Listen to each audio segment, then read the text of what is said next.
to another episode of the Nothing Catchy podcast. I'm your host and commissioner, Michael Dewey. Oh, it's the off season. We are right in the middle of finding out who's going to go to the Super Bowl. Welcome back, everybody. Hope you're enjoying the playoffs as much as I am. Go Kansas City. Woohoo! I'm pretty sure most of you guys don't like the Patriots pretty much as I don't. So I think all of us are rooting for the Chiefs this upcoming weekend. So hopefully that means they will pull off the win.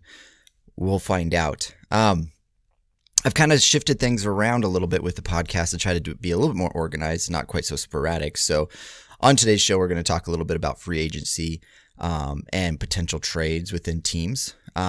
Not within our fantasy league, but actual NFL trades and how that might impact your fantasy lineups and stuff. So like I said, it's just going to be my opinions on some of those things. It's going to be rather short and to the point. And maybe later on we'll do some other ones a lot expanding on that when things actually become more official and stuff. Connor, did want to let you know I have mailed your trophy to you. I sent it to you last Friday, so it should be either arriving today, tomorrow, one of these days. So congratulations again on winning the championship. Be sure to gloat it over everybody's head. Connor won, Mr. Auto Draft himself. So yeah. I don't know what that says for the rest of us, that we all lost to somebody who rarely shows up to the draft. But yeah, I guess that all just pretty much proves to you also that you don't win your league in the draft. It's how you play throughout the year. So it really sets you up for success, but really, truly, it's not what wins you your league. So let's talk some free agency. What's kind of, I know a lot of people kind of bow out and stop listening, stop paying attention to football in the off season, and that's okay. Sometimes it can be a little overwhelming and a little much. But it sometimes is important to know who's expected to be a free agent coming up, what that means for people who are below them, their backups and stuff, so that you can kind of know what you want to be doing with your keepers and stuff. So what I did is I quickly pulled up a list to see what free agents are going to be coming out this next after the Super Bowl. So as soon as the Super Bowl happens, these people all become free agents. And then also I have a small section with I think 4 or 5 players, or maybe 3 or 4. I don't know exactly. I'll get to it. It's on my notes, which are scrolled down further, that are potential trades that are still under contract with their current teams, but there's a good chance they're going to get traded, and what that could mean as well, and where I think they might go. So first off, free agency and quarterbacks. Quarterbacks free agency is not really that flashy. There aren't a whole lot of free agent quarterbacks that are going to be coming out. 2 that I thought of note that have potential of going somewhere and starting if a team is willing to is actually Teddy Bridgewater. He's going to be a free agent through the Saints. The Saints have him right now. They may lock him up and keep him afterwards. He may be what they consider their future after Drew Brees. So we'll see if they lock him up in the offseason. But at this moment, he is expected to be a free agent. And if he does stay with them, I don't think there's going to be any fantasy value to having him unless Brees gets hurt. I don't see them going on from Brees. I don't see Brees retiring. I think he probably has at least 2 more years still, Brees. So yeah, if Teddy Bridgewater goes somewhere, I mean, teams that I think could use a quarterback are like the Broncos. I think, who else? Broncos are really the only one that are popping in my head. To be honest, I think the Raiders might actually move on from Carr. I know that's not a popular opinion, and a lot of people might be like, what? Carr's amazing.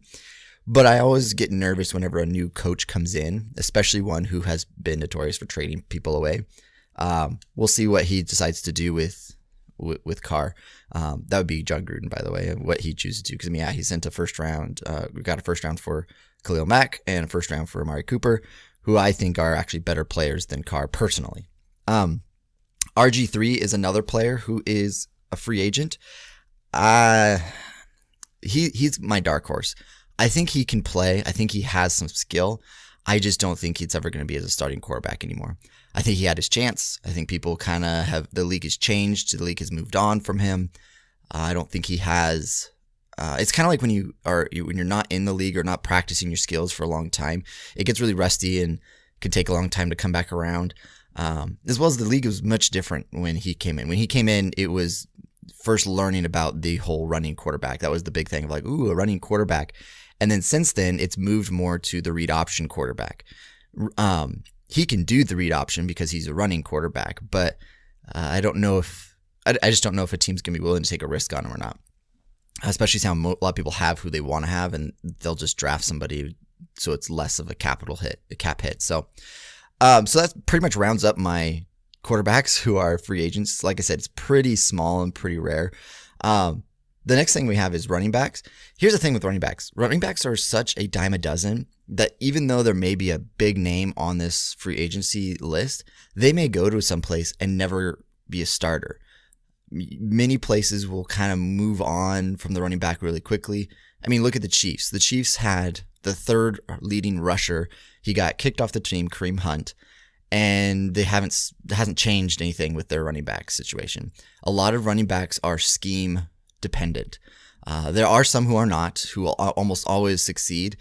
Those even have, if you have a really bad coach, you're going to have a rough year. I mean, prime example is look at Todd Gurley. Todd Gurley had Jeff Fisher as a head coach and was terrible. He was not a good fantasy running back, wasn't doing hardly anything. Switch it up, Sean McVay, best running back in the league. So if you have a good coach, that's why for me personally, I look at who the head coach is for the team and see what their history is with the running back. I mean, Andy Reid is a prime example again. He's always had a top fantasy running back, a top even real life running back. They're always productive, and that's because he's so good at scheming offensive plays and getting them open and screen passes and all that fun stuff that they're always going to be relevant. So anyways, running through some of the free agents that we have for running back, you have Spencer Ware. What does that mean for him? I don't think he's going to be back on the team next year at the Chiefs, or if he is, he's going to be the backup. I don't see him as a primary running back anymore. He might be willing to stick with the Chiefs just because they gave him the shot and the opening, but I don't foresee him being fantasy relevant really anymore unless he's a backup or a handcuff later on, which means Damian Williams, not Darrell Williams, Damian Williams, they extended him during the season for 2 years. So I think he's potentially going to be your starter. He's going to be the one that you're going to want to be keeping an eye on. They may also draft somebody too.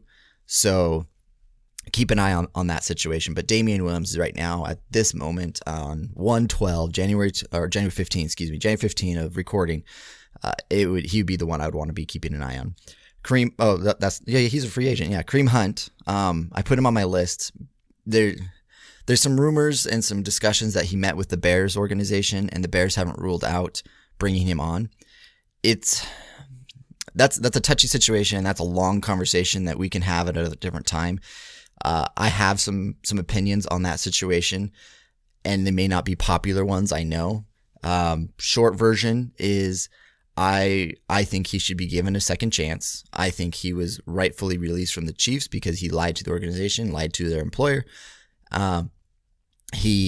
There needs to be consequences to his actions for sure. So I am fine with the Chiefs releasing him. I'm also fine with another team picking him up later on, especially if he is put into some counseling, put into a regiment to where the team is investing in him as an individual.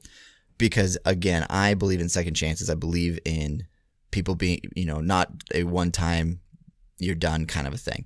I know he's had multiple offenses, multiple situations, but they all haven't been in regards to, beating a woman. Anyways, I'm starting to go on a tangent on that. You kind of can get me put a quarter in me on that and I'll go forever. So we'll skip on. We'll move on. But Kareem Hunt has met with the Bears and they are not ruling out. So Kareem Hunt might be somebody to keep an eye on this offseason. Pick him up we can't pick anybody up, but I don't even think anybody stashed him. I'll have to look at that. Anyways, Tevin Coleman from the Falcons, he is going to be a free agent as well. He didn't have a very good year this year. I don't know if that's his offensive coordinator and that whole situation there. I was a little disappointed with that, to be honest. I was hoping for him to have a better year. I think he has the talent to do better. So I don't know where he's going to go. He does have ties to Kansas City, ironically, but I don't think they need him. I don't think they're going to pay the veteran max of what he's wanting. So I don't really foresee him going there. And if he's not willing to take a pay cut, I don't know if he's going to go anywhere. So he may end up being like a backup. I'm not really sure with him. He's kind of my toss up rogue horse or dark horse, where if he gets in the right situation, he could be a really great pickup, or he could just kind of disappear into nothing, like mini running backs. Speaking of disappearing into nothing, the Baltimore Ravens running backs, Alex Collins and Buck Allen, are both free agents, which means Ed Dickson is the one you want to be keeping. You keep an eye on when the draft happens. They may pick up a running back again that way. They may sign somebody, one of these veterans, to be a backup as well. But Ed Dixon's going to be their primary back. He's what I kind of call a Joe Mixon light. He has the same kind of skill set, same kind of power and soft hands to catch, but he's just not quite as elusive, I think, as Mixon is. But yeah, keep an eye on Ed Dickson because of that. Going to the Jaguars, TJ Yeldon, who did a great job backing up Fournette. He is free agent. With his whole issues off the field and during the game, I don't really foresee him being back with the team. I also don't really see Fournette being as valuable. I think Jaguars could be a landing spot for one of these veteran running backs that are coming out, that a good one, which we'll get to some a little bit later, a little further down the list. Potentially, I could see Tevin Coleman going to Jacksonville. They still have, what's his name? He was originally from San Francisco, then left. Oh man, I forget his name. But anyways, he's still on record or on contract with the Jaguars, so maybe they'll stick with him. Who knows? But TJ Yeldon, great catching back. So if he gets to a team that likes to pass the ball to running backs, he'll have a lot of value. Like if he goes to, I was going to say the Lions, but this year the Lions kind of shifted away from that. Theo Riddick was pretty much non-existent. So I don't know. Kansas City's always a good one. Chargers are always a good one. But yeah, Chargers are pretty much locked down on all of their running backs. They don't need anything. Same with Chiefs. So maybe the Browns might be interested in getting him as well. We'll see. We'll see where he goes. I think he's going to be a cheap one. I don't think he's going to demand a whole lot of money because he's not a top end talent, in my opinion. Latavius Murray, I think he's done. But the reason why I put him on this list is pretty much what that means for Dalvin Cook. I think Dalvin Cook is going to become primary ball carrier, pretty much good to go the entire season. I think he's going to be a workhorse back. I mean, you look at what they did when they changed out their offensive coordinator and they said, we want to run the ball. Dalvin Cook came back to relevance again. Again, that whole coaching scheme thing.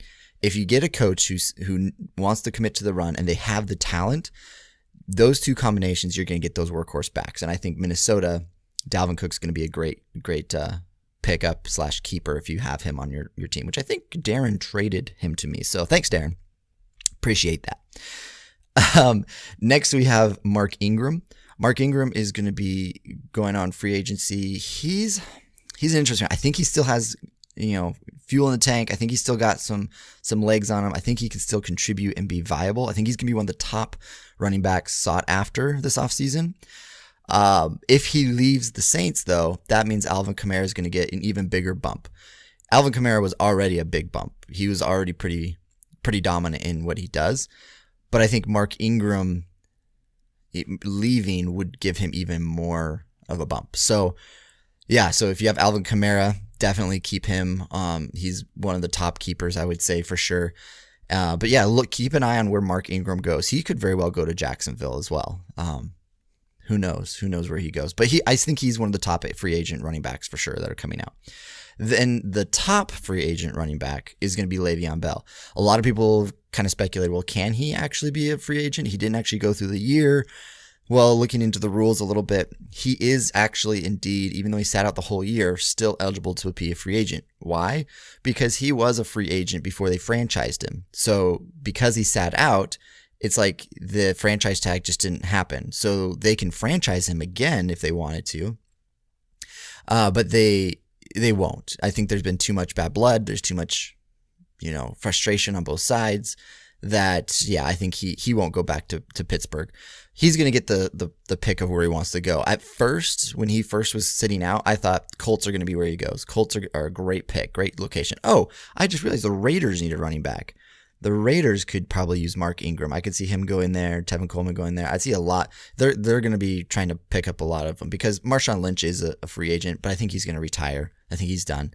As well as Doug Martin is not a free agent, but he's done. He's not that great. So anyway, so Le'Veon Bell might go to the Raiders. I could see that happening. He may go to Jacksonville so he plays in the Heat. I don't know. He likes being down in Miami, so he obviously likes Florida. But he's going to be one we want to pay attention to. If he gets in a bad scheme, he may not be as top 5 or top 3 fantasy as you think. So make sure you're looking into where he's going. Keep an eye on that kind of stuff. And like I said, I'm going to be keeping doing this throughout the off season because I'm having fun talking about football. So you're welcome to listen in, hear my thoughts, get an inside track of who I like, who I don't like. Maybe I'll be the worst, next year because everybody's listening to me talk. I don't know. But anyways, Le'Veon Bell, I think he's the top free agent running back for sure by a mile. Then Adrian Peterson is a free agent. He's a tricky one. He had a fantastic year at Washington. I could see Washington bringing him back for a 1-year deal. Maybe a 2-year deal, but pretty much a 1-year deal. He's one of those freak athletes that he's old in running back years. He is ancient, but yet he's still productive. He can still get it done. So I don't know. We'll have to see how it goes. He's a tricky one. He's kind of like Tevin Coleman to me. I think they both have a high risk, but they also have a high payout, like a high ceiling. But I would say his best bet is going to get a 1-year deal with Washington is what my call is. All right, we're going to scroll down here. So if you hear any clicking, it's me moving on my mouse and on my laptop. We'll move to wide receivers. I didn't want to go through the entire list of wide receivers because the truth is there's a lot of wide receivers and a lot of running backs and a lot of quarterbacks that are all free agents. But there's a lot of people who are going to be irrelevant, you've never heard of, or don't really think, I don't think they're going to have any impact on your fantasy league, on the fantasy league next year. These are ones that I think that potentially could have some fantasy impact, depending on where they go and what they do. So yeah, that's why if you're hearing somebody and I miss someone, text me, email me, whatever. I'll mention them, talk about them next time. Daryl, excuse me. I have a little itch in my nose. Wide receivers, going through wide receivers. We have Tyrell Williams. He's a free agent out of the Chargers. He was really, really relevant prior to Mike Williams showing up there. Tyrell Williams is very fast, downfield threat, so I could see him potentially going to like Tampa Bay or someplace that needs a field stretcher that might be losing one. So Deshaun Watson has talked about wanting to get out of Tampa Bay. And with Bruce Arians there, likes field stretchers, I could see him going there. Speaking of Bruce Arians, speaking of field stretchers, speaking of free agents, John Brown from the Ravens, he's a free agent. He has connections with Bruce Arians back in Arizona. So I think both of those have a chance of going to Tampa Bay in terms of field stretchers, in terms of somewhat relevant fantasy options. There'll be more deep dives and stuff, especially if we are able to switch to a 12-team league this next year. You're going to need to be researching and looking into those deeper wide receivers than you typically have. Before, we've all like worked and gotten the top wide receivers, and it's been pretty easy, and you haven't had to look for those gems, shall we say. Once we switch to a 12-team league, it's going to be a little bit more difficult, and you're going to be needing to look for those gems. So yeah, Tyrell Williams, John Brown, both are pretty good. Kelvin Benjamin is a free agent. I don't really think it's a really big deal. He's with the Chiefs. Today, if you aren't following the Chiefs, which I don't expect anybody else to be doing except me, they activated LDT, which is like, oh man, LDT is his name. Laurent Vardine Tardif or something like that. He's the offensive lineman. And they didn't release Kelvin Benjamin. They released Ron Parker, which to me was very strange just because Kelvin Benjamin was inactive this last playoff game. They didn't even have him as an active player. He new to the team the last part of the year. I just didn't know why they didn't release him. But I don't think he has a lot of oomph in the tank. He's always been kind of one of those players that seems rather selfish. There's been those reports where when he was with his different teams, with the Buffalo Bills, their quarterback was like, hey, do you want to practice running some routes? And he's like, nah. He didn't really want to work on his chemistry with the quarterback, didn't really want to do anything. He's kind of been overweight for the position, kind of a glorified tight end, honestly. So personally, he might be somewhat relevant, but I don't see it. I don't really see it. Chris Connolly with the Chiefs as well. He is somebody else he's very quiet with the Chiefs. The Chiefs are using speed and all that greatness, and Connolly is very fast. He's very reliable with catching his hands and stuff.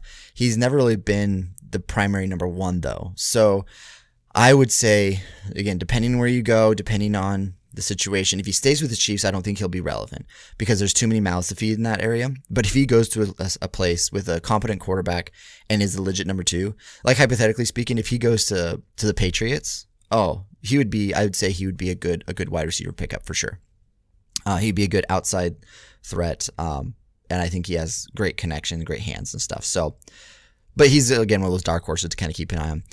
Larry Fitzgerald, is he going to retire? That's the question. They brought in an offensive minded head coach, guru, and will he give him one more year? I don't know. This year was kind of meh for Larry. So it may be another meh year for Larry again if he sticks around, because he is getting up there in age. He might have it in spirit, but he might not have it in body. I don't know. We'll have to keep an eye on Larry Fitzgerald, but he is a free agent this coming this offseason. The next two, these are the last two for wide receivers. Robbie Anderson for the Jets. He's been huge. Once him and Sam Darnold got a connection, they were on fire. They were great. The idea of him being able to stick around and keep going, I don't know. He's had some troubles. They have a new coach, new scheme. We'll have to kind of see what happens, but he's another one that you could probably get later on in drafts, and he could be very valuable to you. Golden Tate, he's a free agent out of the Eagles. He has mentioned he wants to stay with the Eagles, but if he goes anywhere else, he wants to be with a contender. So potentially I would say he has some relevance. Now, he wants to go to a contender doesn't mean he's going to be able to, but that's what he wants to do. So that kind of wraps up our wide receivers. It's going to take this is a little longer of a podcast, obviously, but I'm just going to finish up with tight ends and then the last spots of possible trades, possible landing spots and stuff from there. That would be fantasy relevant. Tight end. Pretty much all the Cincinnati tight ends are free agents. You have Tyler Eifert, Tyler Kroft, and Uzama. They are all free agents. Eifert's been very injury-ridden. He's kind of like Baby Gronk, in my opinion. Really valuable in the red zone, touchdown or bust type of player. I don't know. We'll have to see. Kroft as well. Pretty much the Cincinnati tight ends are gone. I think one of them will be sticking around. I think Uzama is going to be signed to stick around. He'll be the cheaper option probably of the three, and he was somewhat competent in the position. Antonio Gates is going to be able to retire again and be done. I do think he's done. I do think he retires. I think it's now Hunter Henry's time. So if you have Hunter Henry, he potentially could be a top 5 tight end. Now, that's not saying much because the truth is anybody any week can be a top 5 tight end because the tight end position sucks so bad. So if you don't have, who is Travis Kelce or Kittle, if you didn't have either one of those, or Ebron during the regular season, one of those three, pretty much you were just begging for 5 points. If you got 5 points, that was a good week for a tight end outside of those three. So anyways, Antonio Gates, he's going to, 99.99% sure he's going to retire. Now they said that he's not, but that's okay if he doesn't because he's old and busted. So yeah, Antonio Gates is the other one. Jesse James with the Pittsburgh Steelers, he is going to be done. That's interesting because Samuels, who is the running back, was also a tight end before. So he might be shifting positions and being saying the tight end. I don't know. We're going to have to kind of keep an eye on it. They also might draft a good tight end in this draft, in this offseason. So, but Jesse James is going to be done there. So the question is, they still have McDonald there, who was good. He was injury prone. He had the massive stiff arm. So maybe they don't draft anybody. Maybe Jesse James isn't as valuable as I thought it was, but I guess I forgot about McDonald, to be honest, until just now. So yeah, I don't think Jesse James is really going to go anywhere relevant. I don't think he's sticking with Pittsburgh. it's going to be kind of done. Last one is Jared Cook. Jared Cook is going to be a free agent out of Oakland. There could be a chance they keep him on because he did really well under that system. It's going to depend on who gives him the most money and those kind of things. I don't think he'll be as productive if he goes anywhere else. It seems like Oakland was the only place that knew how to really use him. So, I mean, he was with the Saints and the Rams. And the Rams, they didn't know what to do with him. And he had all the talent, but they couldn't get it over the hump kind of thing. But yeah, I think he could stay back in Oakland and be somewhat relevant. If he does stay in Oakland, he could be a potential top 10 tight end. So that wraps up kind of who I think is relevant free agents this year, this offseason. Kind of keep an eye on, pay attention to. There are some players who are in some rough situations where they may be traded because somebody outplayed them and took over their position. They're disgruntled with the management and they want out of the system or the location. There's really only 4 that I can see right now who are at this point in the offseason very viable and potential trades. Starting with the quarterback, because ironically, there's not a lot of free agent quarterbacks that are really awesome, but there are some quarterbacks that people might be interested in grabbing and getting and trading for because of it. One is Nick Foles. Now, Nick Foles, or not Folds, like fat rolls. Nick Folds, or Nick does the laundry. No, Nick Foles, they can pick up his option and he'll have him around, or if they don't, then he'll be a free agent. So he's kind of like a mix where I'm pretty sure the Eagles will pick up his option because there aren't very good options on the free agent market, and there will be somebody who wants to pay for Nick Foles. That person or that team is going to be Denver. Denver Broncos will pay to get Nick Foles. It's the wrong decision, but they will do it because he's better than Case Keenum in my opinion. And Denver needs a quarterback. And Elway, it was a great quarterback, not a great general manager in my opinion. So anyways, I'm predicting Nick Foles goes to Denver. Joe Flacco, there's a chance he could go to Denver, but the reports that are coming out, he has no interest in Denver. He has interest in Jaguars and Dolphins. So Joe Flacco might be the next Jaguars QB, or he might be the next Dolphins QB. Either way, I don't think the Jaguars are going to jump up to the next level and be an amazing team, and I don't see the Dolphins jumping up to the next level and being an amazing team either.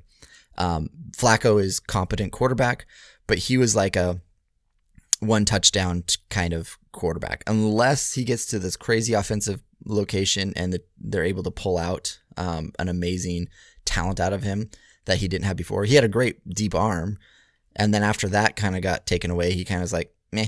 So I'm not a huge Joe Flacco fan personally. But yeah, he might go to the Jaguars, might go to the Dolphins.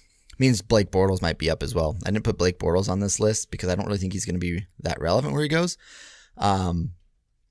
But yeah, he's not going to be the starter at Jacksonville. He might be a backup. If anybody was willing to pay for him, he might be the backup for them as well, or maybe a starter. Who knows? Which takes us to Miami. Because Joe Flacco has an interest in the Dolphins. There have been reports that the people have said Ryan Tannehill's not going to be their future. So they may be interested in trading him, getting rid of him. He's still on contract through 2020 though. So he could potentially be a backup, but an expensive backup for the Dolphins, or when they're trading for the quarterback, they may swap or something. Who knows? But Ryan Tannehill might be going somewhere. I don't really foresee him being a huge fantasy relevant quarterback either. But he's one that potentially might be swapping teams this offseason. The last person is Antonio Brown. I'm sure a lot of you guys have heard, he's not happy there in Pittsburgh. He wants out. Take it or leave it, whatever you want to do, but he wants out. He's kind of a diva, kind of wants to be center of attention, realizing Juju Smith is taking over that kind of darling wide receiver role. He's not as valuable, not being treated as the best thing since sliced bread. I don't know, but he wants out. So because he wants out, there have been some connections and ties to the 49ers. I think that is a good fit. He can get paid the way he needs to be paid in the 49ers. They got the cap room. They got a decent quarterback to be able to give him the ball. I don't see that I think that's a good fantasy situation. If he gets traded to the 49ers, I don't see that as a bad thing. I think he'll still be relevant. I think he'll still be good. I think that's a big hit on like Goodwin, who is their deep threat, and potentially into Kittle. Kittle might not get as many targets. I don't know, but that is potentially where Antonio Brown might go. You got to think about the defenses that he's going to be facing then. I'm not really scared about a lot of those defenses. The Rams don't really have that great of a defense. Seattle, you can still pass on them. They're a good defense, but not the best. And then Rams and who else is? Yeah, Rams, Seahawks. Oh, Cardinals. Cardinals have a good defense, but they have an offensive-minded coach now. So maybe their defense is going to suffer, but they'll be able to score points. Who knows? But anyways, so we're going to go ahead and wrap this up. It's been a little bit longer of a podcast. I think I'm about 20 minutes in. So I think it's one of my longer ones, but it's kind of fun to actually have it structured, kind of give you tips and updates on players. This is also mainly to help Brandon and Darren, but they probably won't listen to this. So if you're listening to it, screw you guys. If you're not listening to it, double screw you guys. But yeah, to wrap it up, I hope you guys have a great rest of your week, great off season. Enjoy the playoffs. Go Chiefs, go Saints. That's who I want in the Super Bowl. Odds are good. It's going to be Patriots, Rams then. But let's go Chiefs. Let's go Saints. I hope you guys have a great Super Bowl weekend as the end comes to a close. The next episode, by the way, I'm thinking about talking about coaching moves and kind of their philosophies and if they're offensive or defensive minded, any assistants that they picked up, things that I think could potentially be relevant for fantasy teams. So until next time, thanks for hanging out with me.